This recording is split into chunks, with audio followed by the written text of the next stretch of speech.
everyone. Wednesday night, 8 p.m. Eastern, 8 p.m. Eastern, which can mean only one thing: Taxes and Retirement Live. Yes, another version of Taxes and Retirement Live. I am Andy Panko, owner of nonfinancial and moderator of Taxes and Retirement Group. Special treat tonight. We have a special guest. You all probably know him from the Retirement Answer Man podcast. Also author of the book Rock Retirement and founder of the Rock Retirement Club. I'm talking about no other than the man, the myth, the Roger Whitney. Hello, Roger.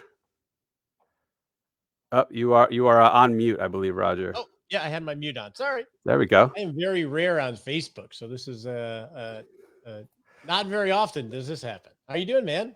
I'm awesome. How about you? Thanks for joining. I am good. If it looks like I'm crying, I have some allergies going on, so it's not your jokes that you will likely tell. It's just you're cutting onions backstage. Yeah. So I thought of you today, and here's why. Part of my dinner was some pecan trio from Bucky's. So did you stop there in your Texas tour? I did, yes. So for people who don't know, I mentioned before, but a couple months ago, I went to Texas. One of the fabulous folks I visited was none other than Roger Whitney.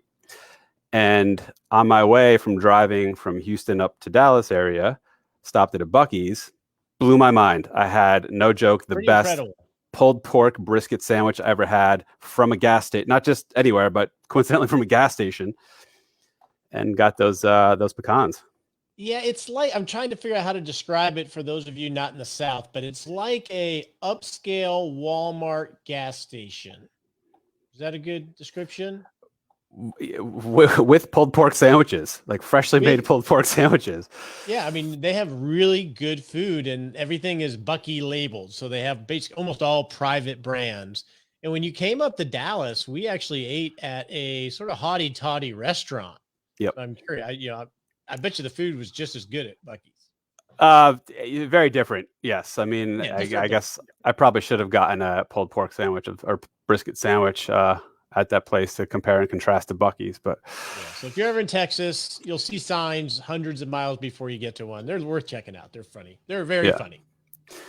So tonight's topic, Roger, is, let's see if you can see here. I don't know if you can read that. Steps to take as you near retirement with Roger Whitney. Before we get going, I do this thing with dad jokes. I'm sure you're painfully aware, Roger. So, did you know I'm trying to organize a hide and seek tournament, Roger? I did not. Yeah, good players are really hard to find. So I'm struggling with this. Oh man, my friends keep saying, "Cheer up, man. It could be worse. You could be stuck underground in a hole full of water." I know he means well.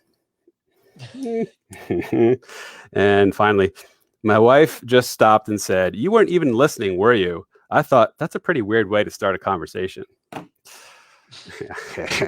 She's right. She's right. I envision maybe it'll be like 2 or 3 years at the Retirement Rodeo Roundup.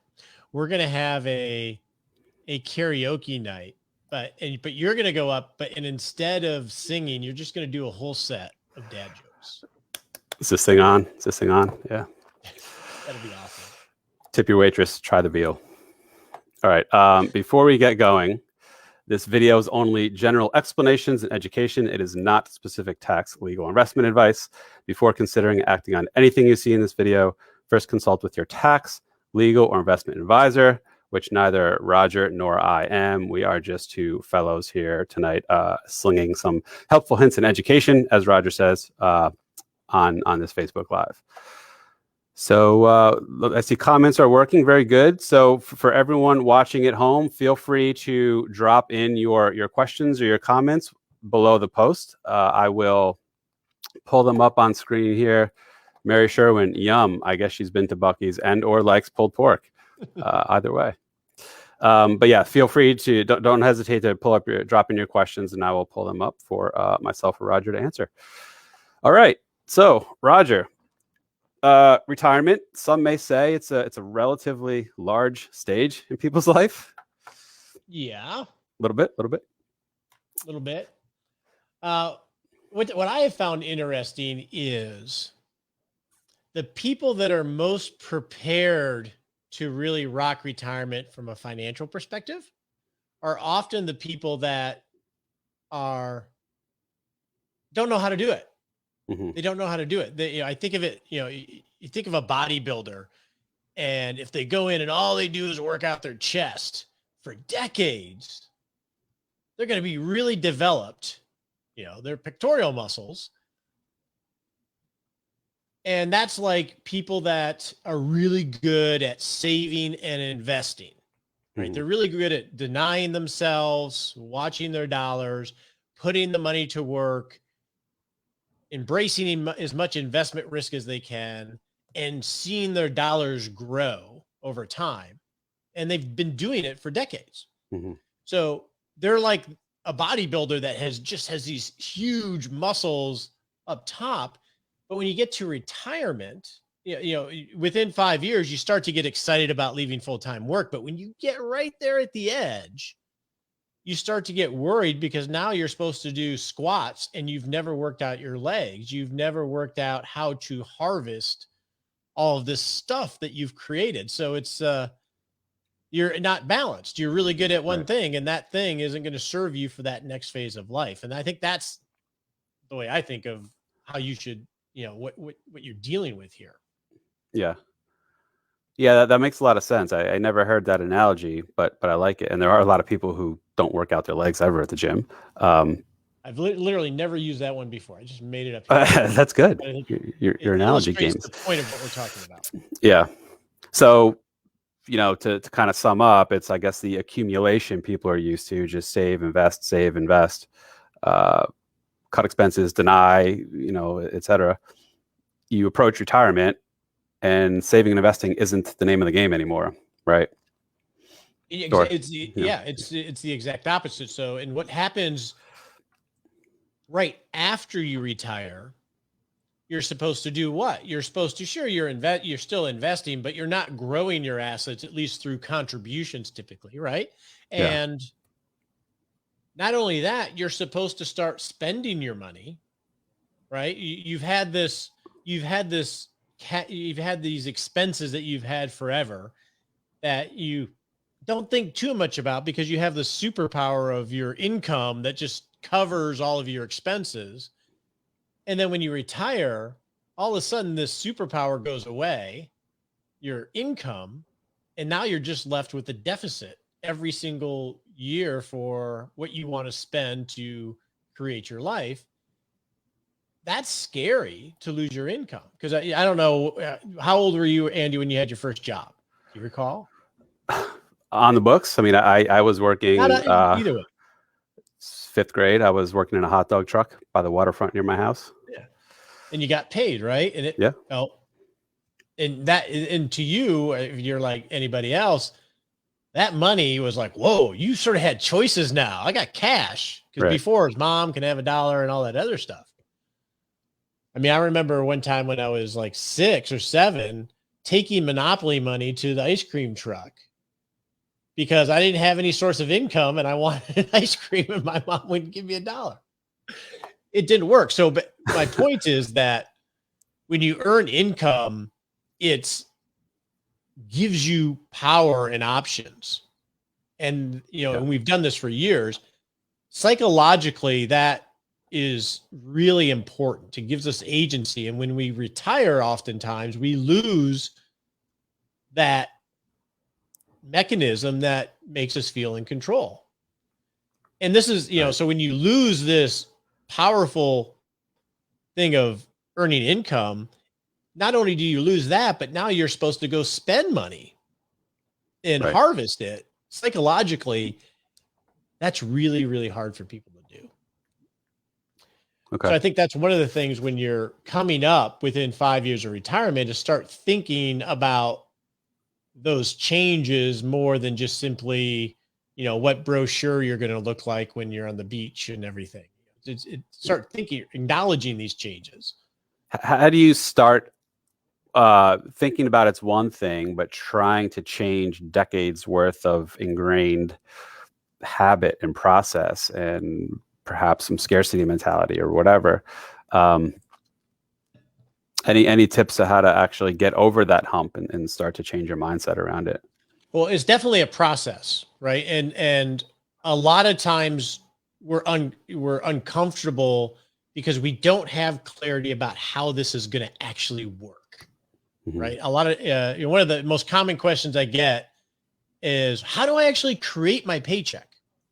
Yeah. And I think this is one place where financial planning wise, the industry really doesn't do a good enough job in, is that we have this beautiful software. In fact, I went through this today with a few clients where we had this beautiful software. We're modeling all this great stuff, but then there's this big gap to how, okay, that's great. I see it works over the 30 years and this and that, but where is my check coming from next month?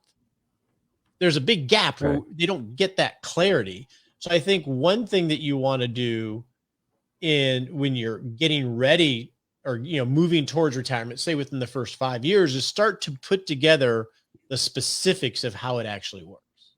Okay. And I can show you some screen examples, but that you want to make sure that you know specifically, how am I creating my paycheck?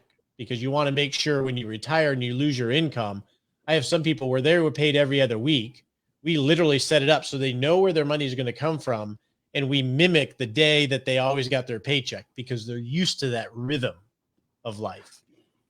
How many people in your experience want or need that paycheck look and feel, even if it is simply portfolio withdrawals behind the scenes, that need that, semi-weekly, is it bi-weekly, deposit into their account?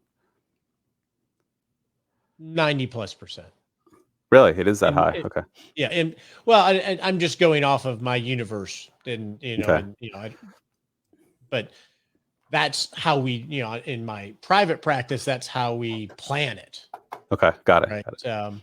So I think one way you start to gain confidence from a financial perspective, given all this psychological stuff I threw out, is when someone's retiring, I would prefer that they have a lot more liquidity than they think they need to have, a contingency fund.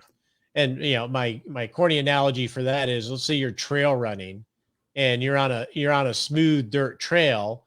You got a good pace going. And then you come to a rocky incline or decline. What do? You slow down and you study your steps. You don't take as big as strides. Retirement's such a big change. Like you talked about, Andy, this is the time to slow down. And the way you slow down so you have more flexibility is by having liquidity. Okay. And so when my recommendation is, and again, this isn't for everybody because there's lots more to this, is I like to have people go into retirement knowing exactly how the first 5 years of life is going to be paid for, to where they can actually see the money. Does that imply, maybe some Social Security, pension, and or annuity, but on top of that, rounding out the rest of the 5 years with cash, or at least just a clear plan of which assets will be sold to the extent you're relying on the assumption of selling assets to cover some of those 5 years? Yeah, it's a good question. So we build a 5-year cash flow model. Okay. Where we list year by, starting the day that you retire. And then we list any income sources. So social capital, which might be pension, annuity, or Social Security. Human capital, if there's maybe deferred income payments coming in or part-time work. And so we'll have an estimate of what their income looks like year by year in the first 5 years of retirement. And then we list all the line items that we have budgeted for their life. And I think in terms of needs, wants, and wishes, what's the base needs, retirement needs, which is a good life plus healthcare, and then all the more discretionary things. Okay. I can actually share my screen if you want to see just a really simple example of it. Yeah, I think that'd be great. Okay, let me share it here. There we go. And let me just pull this up. And so here's a real simple example. Can you see that okay? Yeah. People at home may not be able to read exactly all the figures, but if you can just kind of verbalize, there you go. If you can just even, talk through what each line's doing. So here I have, you can't see all the years, but I have whatever income sources they have, say for this year. And in this example, there's $10,000 of income. And then we list out the base needs. So this is the non-discretionary. This is the castle that has to be protected at all costs. Okay. And then we have, we call them wants, but the discretionary spice of life, the flavor, and then the more aspirational, cayenne, pepper, etc., spice of life. And then, so we have a total of how much that would be. So in this example, that's about $241,000. Okay. And then initially, from a tax perspective, we just get a swag estimate of what their tax liability will be. Oh, let me get out of that. That's the danger of doing this. And then what we get to is we subtract the spending from whatever income source they have. And then we get a deficit of how much money they're going to need, say, to fund all of their everything, needs, wants, and wishes, or just their needs and wants, or their wants only, or their needs only, excuse me. So now we have a deficit of the money that basically what we're doing here, like you said, Andy, is we're isolating how much actually has to come from our money, not income sources. Okay. And if you do that on a 5-year basis, it really starts to give you some data. One is when you get to the tax planning segment of it, you can get an idea of what you're expecting income wise, so you can decide the ordering that you pull money from accounts and whether you do Roth conversion. So it starts to give you some information. And from there, you have to figure out, how do I fill those deficits? Okay. And so that's a very simple example. Yeah. Now so I guess takeaway there, the thing to consider or step to take as a near retirement is plotting out a cash flow analysis, whether it's basic Excel or some modeling tool or Quicken or whatever. There's things out there that people can use. Get at least 5 years, let's say, of your financial comings and goings, cash flows, plot it out so you know what you're working with and kind of what deficit you'll have each year, right? Yeah, and that's an issue for people in their 50s a lot of times, right? Because I call the 50s the not so thrifty 50s, because generally the kids are almost gone or they're gone. You're making more money than you've ever made. And it's very easy not to track stuff if you don't naturally have that muscle and go buy stuff. Right. Because you're not used to having all this cash flow now that college is gone. So within the first 5 years, this is when you really want to start to understand, what do we really spend? And depending on who you are, you can do it a couple different ways, right? You can do the bottom up, which is building the budget based on like building blocks, category by category. And, YNAB and Quicken are great tools to help you do that. Some people have a natural aversion to numbers, and then you can do top down, and they're actually healthy to do both, where you, but these are numbers you really do want to know. Right. And then you can make some adjustments for, well, we're not going to have those expenses, but we might have these expenses, because that base needs category is usually people are not real clear on, because they're just in such a rhythm. So they got to revisit it. Yeah. And it's important. Question. So I'm guessing the answer might not be no, or at least not as is, but do you have that spreadsheet or something like it? I know you have lots of great resources available through your different areas of content. Something, some kind of basic spreadsheet to help people plot out their cash flows. Hussein, we currently don't have this available. This is, in fact, the module is coming out this month. This is part of the master class within the club. So in the Rock, we have a master class where we teach like an agile project, putting together the entire project of what's feasible, and then how do I fund it. And this is module 9, I believe, in the master class. So it is there, but right now we don't have it available on our website or anywhere. Got it. Yeah. So Hussein, the club he's referring to, the Rock Retirement Club, is I kind of mentioned in the beginning. So Roger created this paid membership group for folks who want to. There's 600 members now, give or take. Right around, yeah. Join, learn more, not just from folks like Roger and myself. I'm one of the mentors, if you will, in the club, but also others, the 600-ish and eventually more members who have all gone through it or are going through it. So you have that community, but along with it are lots of tools like that. So that particular spreadsheet is part of one of the offerings within the club. Outside of that, it sounds like not freely or publicly available. But Hussein, if you did want to go the free or public route, just Google it. I'm sure there's things out there, basic spreadsheets or tools that will let you build out your anticipated income and expenses in retirement. Yeah, and you don't have to really be an expert in Excel to, just put the 5 years at the top and then just start to fill in what your income sources are and what your spending estimates are. It should be able to, maybe I can put it up and they can take a screenshot if they want to try to recreate it on their own. Let's do that quickly. Can we do that? Okay. Just to throw it up there. And even if they look at this replay on YouTube or something, they'll be able to pull it down that way. So Hussein and anyone else interested, Roger's about to put up the spreadsheet again. Feel free to screenshot it. There we go. Just zoom in a tad, perhaps. You want me to zoom in a tad? Yeah, if you can. I'm not able to zoom through here. Catch the whole thing. There you go. Yeah. So, I guess after the fact, Hussein and anyone else, feel free to just take screenshots of this. You can build that out yourself. Okay, cool.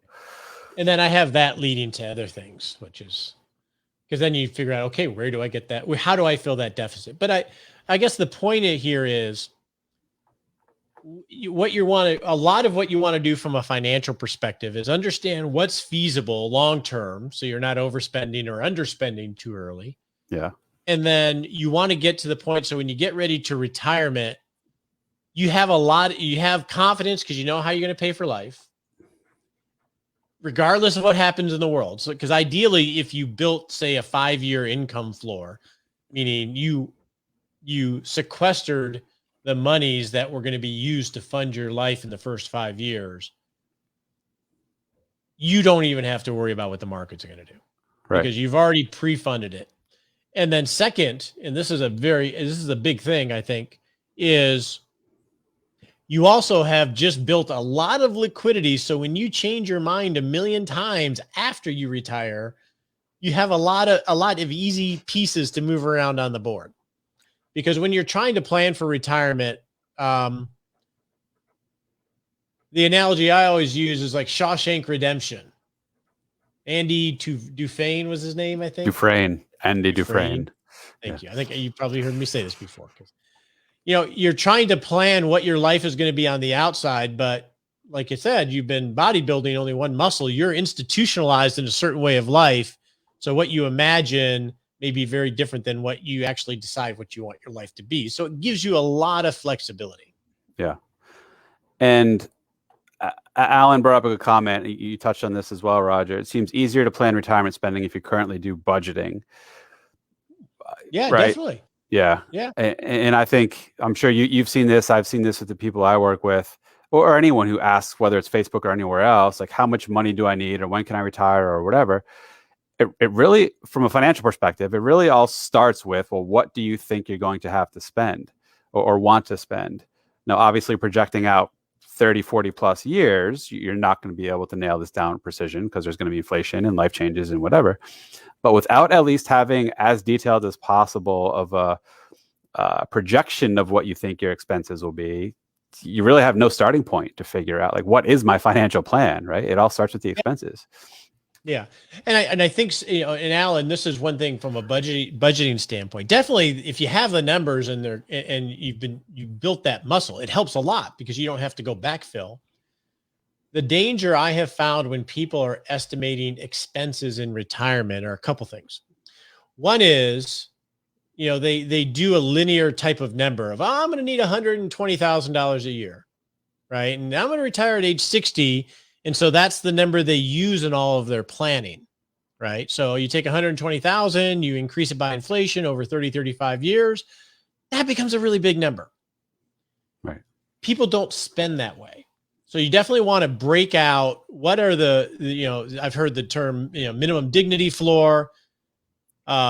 you want to break out the discretionary from the real non-discretionary, because that will allow you to create a rhythm. So a good example might be is, let's say you travel and spend $5,000 or $6,000 a year. Well, in retirement, you might only do that for 15 years. Yeah. And then it slows down, or maybe 10 years. You want to capture in your estimates the rhythm of all the spending. It's not just this one number. And that makes a really, really big difference. So to go back to my $120,000 a year example, because if you make a plan and you build a plan that's feasible to support $120,000 a year, inflation adjusted until you're 95, that plan may cause you to have to work a year or two later to make it feasible, or to save more money to make it feasible, or to take more investment risk to try to get the growth to make it feasible. Whereas if you just made the assumption of, and I'm just making these numbers up, but they illustrate a true point. If you said, I need 120,000, but I'm going to recognize that when I'm 75, it's going to go down to 100 or to 90,000. That buys you potentially a year or two of work, of not working or not saving. So we got to be real careful when we do this really, really long-term projections. Yeah. Yeah, it's true. It's impossible to nail this stuff down with precision, but it doesn't mean you don't try, right? You got to start somewhere. Well, and I think the key is you have this framework. That's one reason why I adopted the agile methodology, is you want to have organized thinking with frameworks that you can continually iterate on. Because if you can have organized and disciplined thinking that you can iterate on, you'll catch those things and continually tweak it. Yeah. Here's a fun comment. I like this video. So some of these people, you have to opt into letting StreamYard access your Facebook profile, which some people consciously don't do, or don't know they are supposed to if they want to. But anyway, so whoever this is likes this video. Well, thank you. This video likes. Well, they didn't share their face, so maybe they're a little cautious on. They don't like the video that much, right? Yeah. Yeah. Okay, so obviously budgetary expense tracking, plotting out income or expenses and income, I guess, big step to take. What else are some of the key things to do in anticipation of retirement? Yeah, so let's get off of financial for a little bit and let's go to the non-financial. And there's a lot of talk about, your social network, your hobbies, things like that. And those are really important. A lot of people lose their social network when they retire because, they don't have hobbies, or they haven't had time to have hobbies. I think probably one of the biggest things you should do if you're within 5 years or really thinking about retirement is to really build the muscle of having boundaries. Boundaries are an issue for the generation that are in the midst of retiring, because a couple of things. One is, I'm 54 and I sort of grew up this way, is you've been on this progression of improvement for decades. Now, we talked about the money side of it, but the other side of it is the career path. Taking the relocation in order to get the promotion, saying yes to projects because it politically you have to, and things like that. Having your phone and being accessible email wise, always doing the extra to be a good employee, to honor your employer. That's really important stuff. But when you're within 5 years of retirement, you need to start thinking about that, because a lot of people don't have time to plan. They don't have time to make friends outside of work. They don't have time to figure out a hobby because they are traveling too much or whatever else. So I think boundaries is a really important thing. And when you think of when you're getting close to boundary, now, first off, you want to really do a great job and honor your employer. Number one. But that doesn't mean you sacrifice your life. And what I have found is a lot of people, first off, have to start setting boundaries and understand they're not on a career path. It doesn't matter. Yeah. If you say no to the project and they don't like you, and don't give you the promotion. You didn't want it anyway because you're about to leave. So being able to say no and understand that you're still respecting your employer, and also being able to shut down, whether it's 5 o'clock or 6 o'clock or whatever it is, so you can actually create some mental margin to start thinking about your next life. Because the last thing that you want to do, at least in my experience, the more rocky or unsuccessful retirements, especially early on, is when people are running so hard that retirement is really just a means of escaping, Right. right? Of taking the thorn out of the paw. It's much better to slowly start to live and create this vision that's pulling you to something you're getting more and more excited about. So I think that is a really big thing that we don't talk about enough. Yeah, it's a kind of hokey sounding statement on the surface, but it's important to retire to something, not from something, right? Like don't retire just because you hate your job or you're unhappy with the hours or whatever, because you may find yourself, you run full steam, you quit cold turkey, retire cold turkey, whatever, and then you find yourself kind of lost, right? Yeah. And you're really big, but you have no bench pressing. You have nothing to do. Yeah. Right. You haven't figured out those other muscles yet. And last year we spent a lot of time talking because of COVID. And I think this is still an opportunity. You know, we all remember COVID, right? Well, What's that? No. it caused a lot of us to go home. And I think we're going to see some interesting things going on. And I think I saw an article in the Wall Street Journal where some companies are calling people back. And everybody's like, wait a second, I don't want to go back. I'm enjoying this. I like working in my shorts and having a dress shirt on and so forth. But we talked a lot about COVID as an opportunity, because the more you can buy yourself time freedom in increments within the company, the better. Like I had someone the other day I was talking to, and they were having to start going back to work, and we set a small sprint of, hey, see if you can, and it's like an hour and a half commute for this person, and see if you can get work Fridays from home, to just maintain some of that time freedom.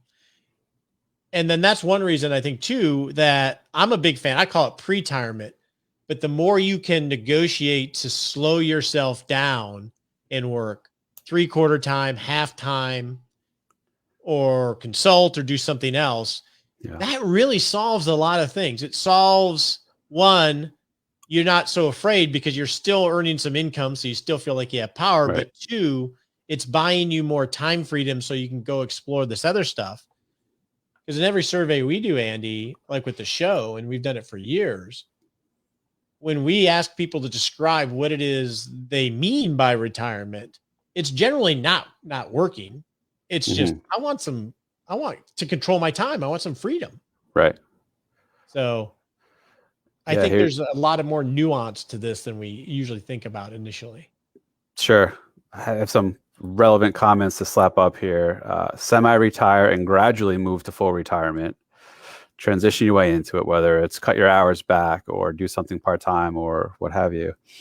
And my father did that, actually. He worked his whole life from the time he was out of high school full-time until I think 71 is when he retired. But a few years prior, he had worked out with his employer, who he was at his whole career, where he's going to start transitioning out. So he went from 5 days a week to 4 days to 3 days to 2 days. And by that point, he was checked out. He was happy with it, made some money along the way, transitioned into what his life is going to look like with his freedom of time, freedom of, choice of what he does. And it worked out well. Now, I know not everyone has the ability to do that. Your employer may not permit it or whatever, but it worked out well for him, because if he would have stopped working just straight up one day, he would have struggled with who am I? What do I do? How do I fill my days now?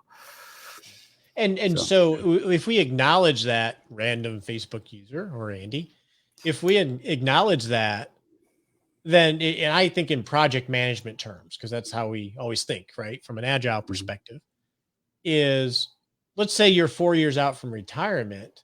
Well, what can you do now to sort of set that up? Yeah. Right. One is, and we had talked about this last year on the show, do a great job when you're remote to show that you can work independently. And then do the same thing you do that I do to my wife when I have an idea and I'm trying to sell her on it. Is I start talking about it casually, very low stakes, and then I just keep watering it and just start to paint the picture. And you can do that with your boss. Well, I guess I do with my wife, my boss, right? And then Yeah. we're to the point now after 30 years, she knows when I'm doing it. Oh, you're just watering that, aren't you? But you just sort of get people warmed up to the idea rather than make a decision you want it and then go present it, because then it becomes a shock. Right. And boundary advice is spot on. Now to actually do it. That is, yes. Well, And it's a Christian-based book, but I think it applies to everybody, whether you're Christian or not. But Boundaries by Dr. Henry Cloud and John Townsend is a good book that talks about boundaries in all sorts of life. But yeah, it's hard to do. I'm not going to say I have a great skill there or muscle there. I have Yeah. issues with boundaries, and Andrew and I were talking about it in terms of my trip recently. Yeah. And another related comment. I need to take that advice. I have no idea how to not work. We're laughing at this, but I bet this is a real concern and real thought of a lot of people, right? So I just got back last week from 5 weeks in Colorado, which I do every year. And I work a little bit, so it's a mix of work. It's not meant to be really vacation, but I random Facebook user, I totally resonate with this thing, because the first 2 weeks I had this underlying stress that I was missing something or somebody on my team wasn't doing something. And it took a good 2.5 weeks to detox that before I could really relax. And I don't think I ever really did. And my wife, who retired maybe 3.5 years ago from a very high pressure job, I would say it took her 6 months to really be who I know her as, because she was in such a high pressure job. It takes a while. Yeah. There's a few not directly related, but good questions. We can save them a little more towards the end if you want, instead of breaking the flow now. But other kind of things on this topic of, I kind of started off like figure out social connection, I guess, sense of purpose of being, not just figure out how to stop working, but other tips or recommendations or things to consider from the non-financial side as you're approaching retirement. Yeah, I think this idea of having a purpose, I think it's true. I think as a human, we're meant to grow and improve and have, there's a reason they keep score in baseball, the reason they keep score in everything, right? It's just a natural human thing. Don't put so much pressure on yourself if you're feeling this, because I think, yeah, you can have a purpose, but it doesn't have to be to change the world. It doesn't have to be anything to anybody but you, right? It could be being a great grandma, a great dad. I know people that have a lot of purpose in their woodworking. It doesn't have to be you work great. Yeah. It doesn't have to be anything that anybody gives a crap about. Number one. Mm-hmm. So don't put so much pressure on it. And number two, I think it's okay to not know or think you know what it is when you go into retirement, right? Because we have this whole detox thing you have to go through. And I think the first 4 years of retirement, remind me how old your kids are, Andy? 11 and 13. Okay. So that's a good age. Like an 11-year-old, whether you've had children as an 11-year-old, and you tell me, Andy, if your 11-year-old's this way, but I remember my kids, they were in gymnastics. That was their life.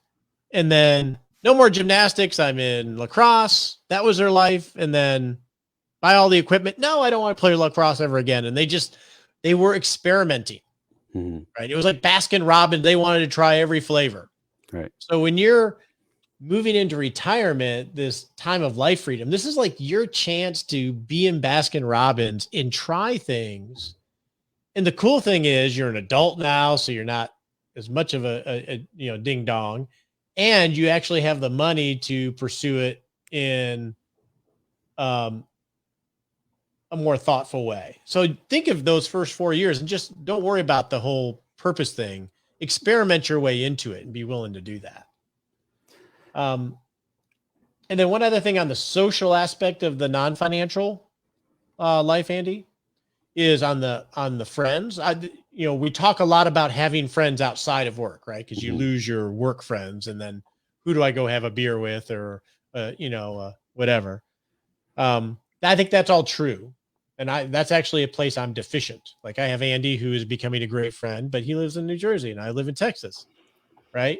I have a lot of friends like that. I don't have a lot of local friends, but one thing Andy does fill for me is, one, he checks all the boxes of being just an awesome kind of person you want to be around. And I'm not blowing smoke.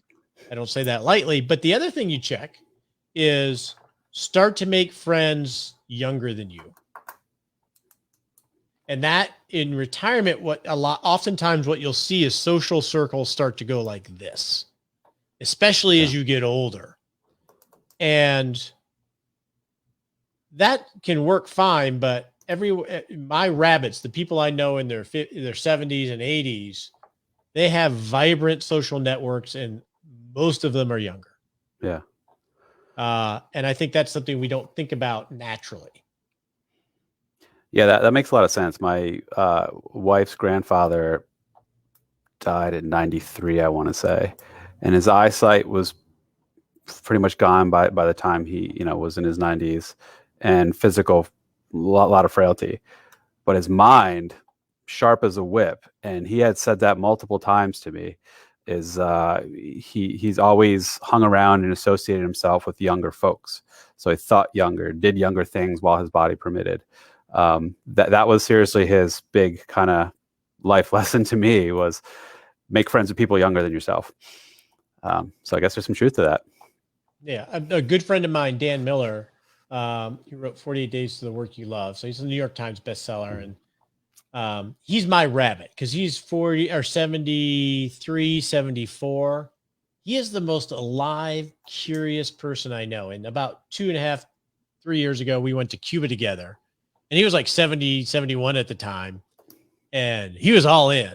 And we had like 5 people. We had somebody in their 30s, 40s, 50s, 60s, and 70s. We had 5 decades of people that all were hanging out. And I think there's a lot to that. Think of a dog, right? You have dogs. You buy younger dogs, they sort of perk up the older dogs. Yeah, no, definitely. And quick, another little personal anecdote about friends and connections. So prior to me starting my planning and advisory business in November 2019, where I sat home by myself to start the business, I worked for 19 years in really large global banks and brokerages, mostly in Midtown Manhattan, in office buildings with thousands of people, and commutes with hundreds of people packed on a train, and lots of coworkers, and the typical water cooler banter and discussions. And I miss that. I don't miss the commute. I don't miss the hours. I don't miss a lot of what I used to do, but the people, the connection, you don't realize, or maybe you do, but how much of your social network and just your casual daily interactions are thanks to your coworkers.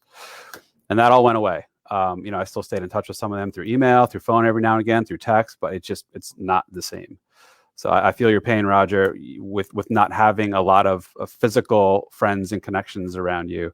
I have some friends locally just from town, but most of my social connection was through work, and that stopped when I started my own business. And I guess maybe that's like, Andy, and that's a great example, because that's sort of like when you leave college. Yeah. Right. You still have like what you have, but your social circle they get smaller. College, you're bumping into each other all day long. Well, when you retire, unless you're intentional, you don't bump into anybody. Right. And you may not even realize that your circle's getting smaller. Until one day you look around and it is, right?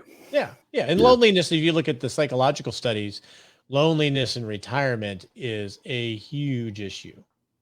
And social connection, if you look at, again, the psychology again, social connection is one of the biggest contributors to contentment, happiness, etc. Yeah, I believe it. And as much as I mean, I'm sort of like the tax guy. I geek out a little too much on the numbers and the finance. I do realize how vitally important the non-financial aspects are. That's why I'm so grateful that Kevin Lyles comes on to talk about it. Like you, I think you bridge the gap really well. You know the technical financial stuff, but you fully appreciate and understand the softer side as well, and blend the two together. I'm admittedly a little too heavy on the financial technical stuff, maybe partly because that's what I kind of put myself out to the world to be. But I do appreciate and realize there's much more to life and successfully planning retirement than just tax planning and investments and stuff. Yeah, I find you to be pretty human most of the time. Well, thank you. A pretty human or pretty human, or both. Maybe I'll take both. Far. Whatever. Yeah, all right. We won't go that far. And you sort of bring up something that you actually reminded me of something I wanted to say when we get to retirement planning. And that is, and I've been doing this almost 30 years. Holy cow. Is I used to be much more technical in terms of what I talked about than I am now. And one thing I think that a danger of when you're starting this journey of planning is it can get really intimidating really quickly, because there's just all these things to think about: Roth conversions, IRMA, Medicare, healthcare before Medicare. Do I do Roth conversion? Where do I pull this from? What's my asset allocation? It can just get overwhelming. And I think, especially when you start seeking information, whether it's listening to a podcast, being on a Facebook Live, or reading blogs and articles, and I think you got to take a breath, because almost everything that's talked about isn't near as important as you think it is. So and this is why I like project management as a structure. So if you think if your retirement is a project, right, the way you want to organize that is, first, what is feasible? What is it I want? And then what resource do I have? And get to a feasible solution that you feel confident that has a really good chance of success. Get to a feasible solution, and then figure out how to make it resilient. So if you're going to start this course on this life that you've planned out, how do I make it resilient so I don't get knocked off really quick? And that's a little bit of the 5-year cash flow. The last phase of the project is optimization. That's where most everything lies that's being talked about, is an optimization. And you want to make sure you deal with those things sequentially, because almost everything you read articles upon is the optimization, because the optimization is the bling of financial planning, right? It's all it's the spinner wheels, it's the dice on the rear mirror. It's all the fancy stuff, because it's fancy, and we love to talk about trinkets and cool stuff, and it's sizzle. But sizzle comes after you build the chassis of the car and the kind of car that you want. And so my suggestion would be focus on the big rocks, right? Get your cash flow down, figure out how you're going to fund it, build, in my terms, your pie cake or your bucket structure or however. And then the optimization should be the stuff that, even if you screw all that up, the car still works and is going to get you where you want to go. If you structure it that way, you're going to take a lot of confusion out of the mix and probably enjoy the experience more than dread it. Yeah, no, that's great advice. I don't want to keep you too late. It's already 8:50 here, 7:50 in Roger's Dallas-Fort Worth time. Could I start peppering you with some questions? We got some good questions here. I'm sure people would love to get asked of the Roger Whitney. So let's start with this. This one was interesting. I was looking off screen here, scrolling through some of these. John Kinsey recently retired in his early 50s. When he told people that he's retired, at times he can see a look of confusion on how old is this guy and or how much money does he have. He certainly doesn't want to tell people he's a consultant, because he's not. He's going with I'm between jobs and leaving it at that for now. So this one's interesting, and probably not a typical question you get, but I appreciate where he's coming from. That can be awkward. And look at him; he's a suave, dapper, young-looking guy. He is. So I when wish when I he had that hair. when he says he's retired, I can see people, looking at him a little funny. That's a good insight, John. My wife, who like I said, retired a few years ago, she struggles with that a little bit. She says she's pre-tired. So she quit her job, she's taking a break, and she's just figuring it out. So that's the way that she frames it. But yeah, I can see how one is you could just say I'm retired and not worry about what they think, but that's hard for all of us. Yeah.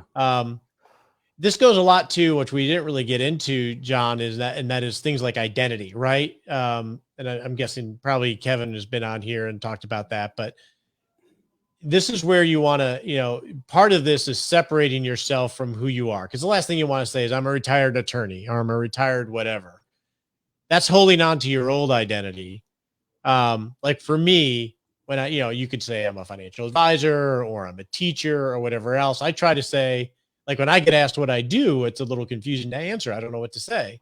So I usually say, I'm someone who loves to, I express myself through who I am. Like I like to educate. I love to encourage. I love to think through problems. I just happen to do it in these ways, but that's a really good insight. I don't know exactly the answer, but Yeah. my wife says she's pre-tired. So it sounds like she's just in between. Right. Or just tell people it's none of your business. Stop asking me. Yeah. That's a polite way of doing it, I guess. Marjorie BB, for very high earners, how can you overcome the fear of substantially lower guaranteed income?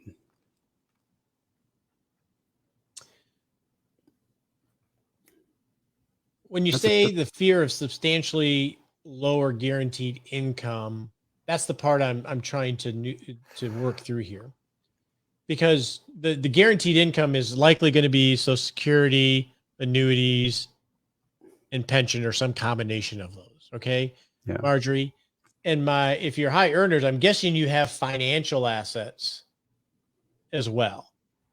So I wouldn't go into it thinking that you're only going to live off of these guaranteed income sources.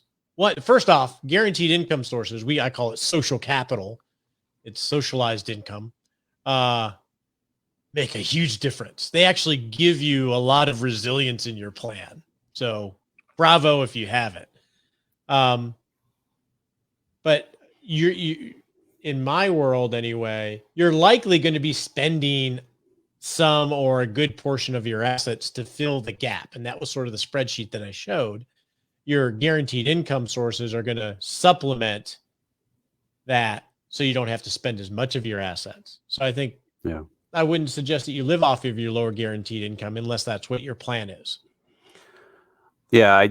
One other thought, there's only really 3 sources of truly guaranteed secure income: social capital, Social Security, pensions, annuities, right? Bond interest, not really. Stock dividends, not really. So Marjorie, Social Security, there are ways to maximize the claiming strategies and stuff. Pensions, either have it or you don't. The only other option is annuities. I'm not for or against annuities. There's different kinds that some make sense, sometimes some don't. But if you really want or need to, in essence, buy yourself some private pension, annuity is the only option above and beyond Social Security or traditional pension. The unfortunate thing now, with how low interest rates are, is it takes a lot of money, a big pot of money, to buy yourself a meaningful amount of monthly income in the form of an annuity. So, not to say it should stop you from considering it, but if you really want or need additional literal monthly paycheck, then kind of annuities are only other option above and beyond Social Security and pension. Okay. Yeah, there's a big philosophical debate in the retirement community about that. Yeah, it's never going to end, but it's fun to watch. Alan Thomas again.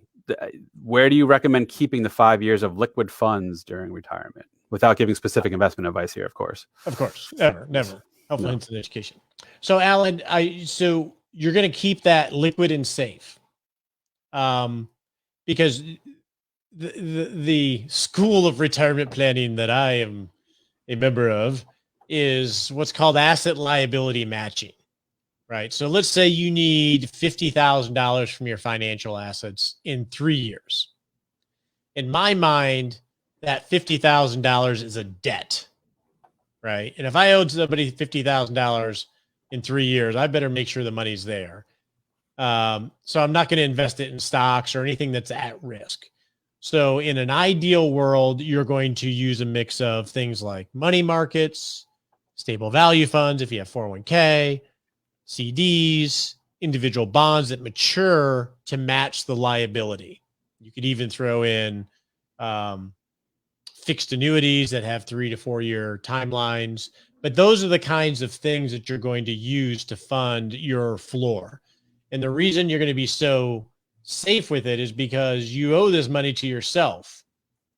And it's going to allow you to invest the rest of the money differently because you've built this floor ahead of you. So the return isn't so much in the yield, the return is in the psychological benefit and protecting you against, two standard deviation events or whatever.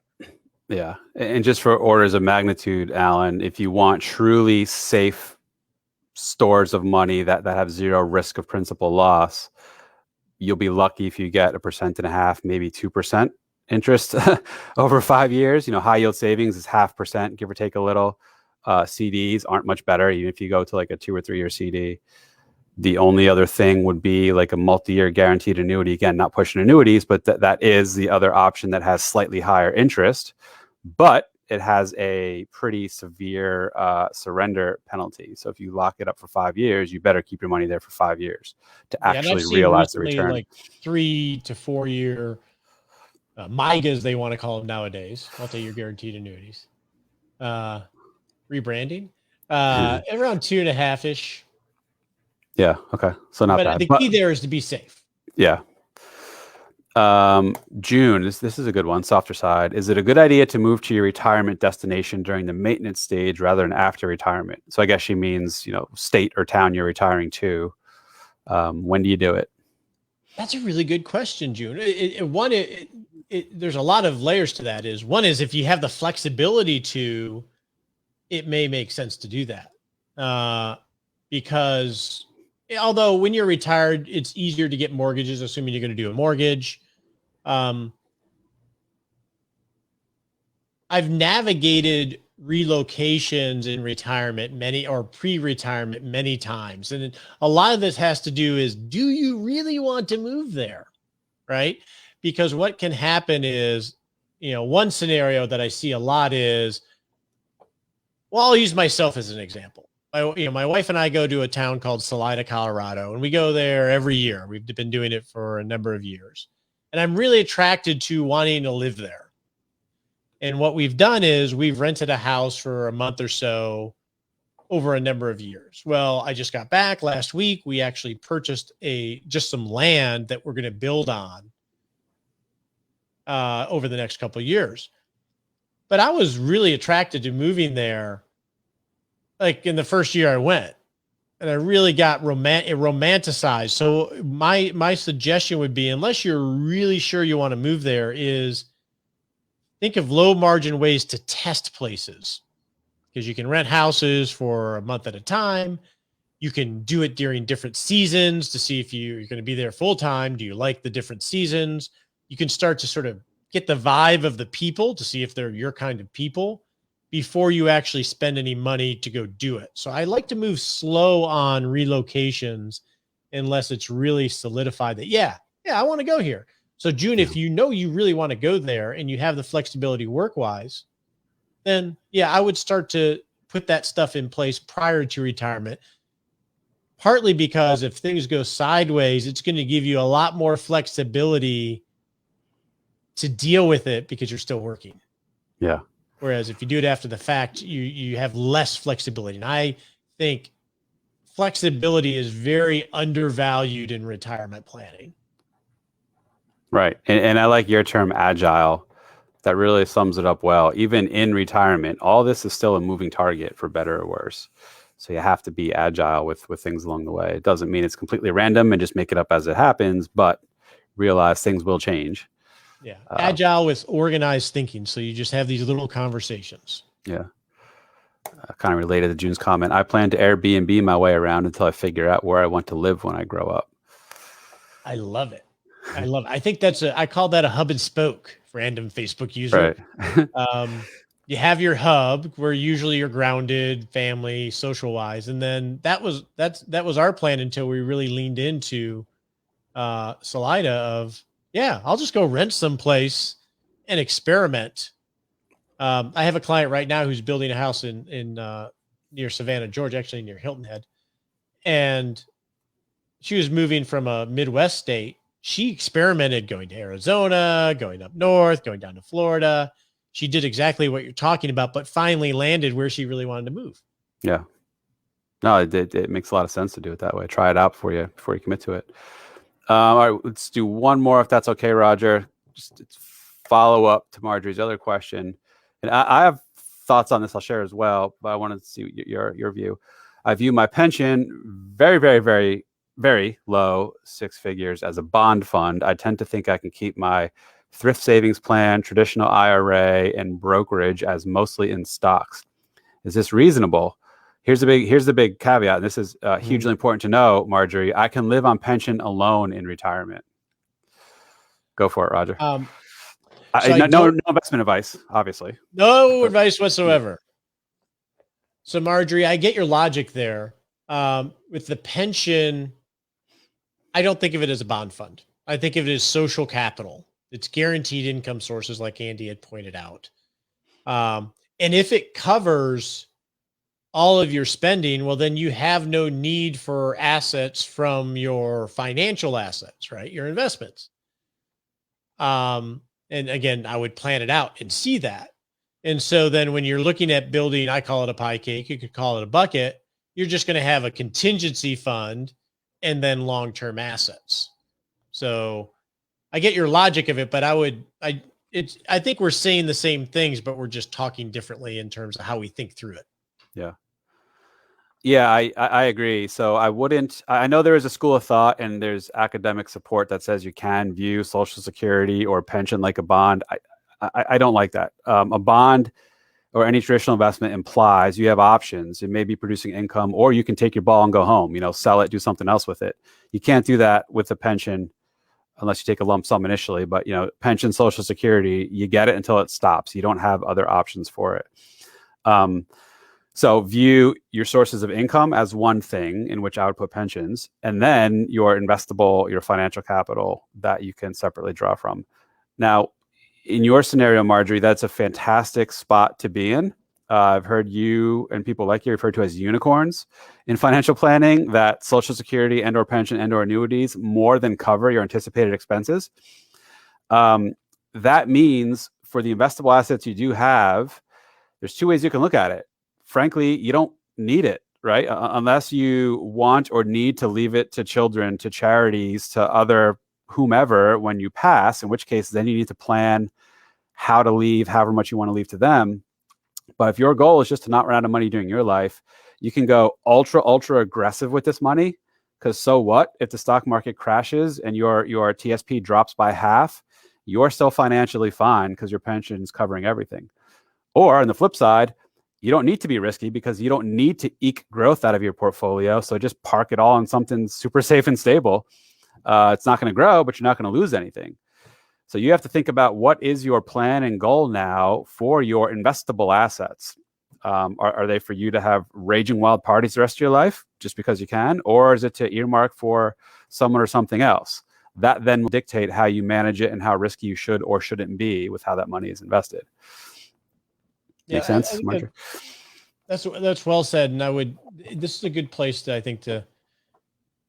what I see with people that are, again, you're back to that, working, muscle thing analogy I did, is the people that have most of the options generally don't know how to take advantage of them. Like you were saying, Andy, it is a tragedy if you die with more money than you really wanted. Now, I'm not saying die broke. What I'm saying is you get one shot at life. You're as healthy as you'll likely ever be. think about, expand what you think might be possible in, you have one shot of creating whatever kind of life you want to have in retirement, but really we don't know what the window is, but you really have a 10-year, maybe 15, 20-year window, but definitely say a 10-year window when you're most engaged, you're healthy. And a lot of people miss that because they're so worried about the back end. And it sounds like you have options. I'm amazed at how much I have to help people think through, oh, it really is okay if I do that. And Yeah. it sounds like you have that option, which is a beautiful thing if you take advantage of it. Right.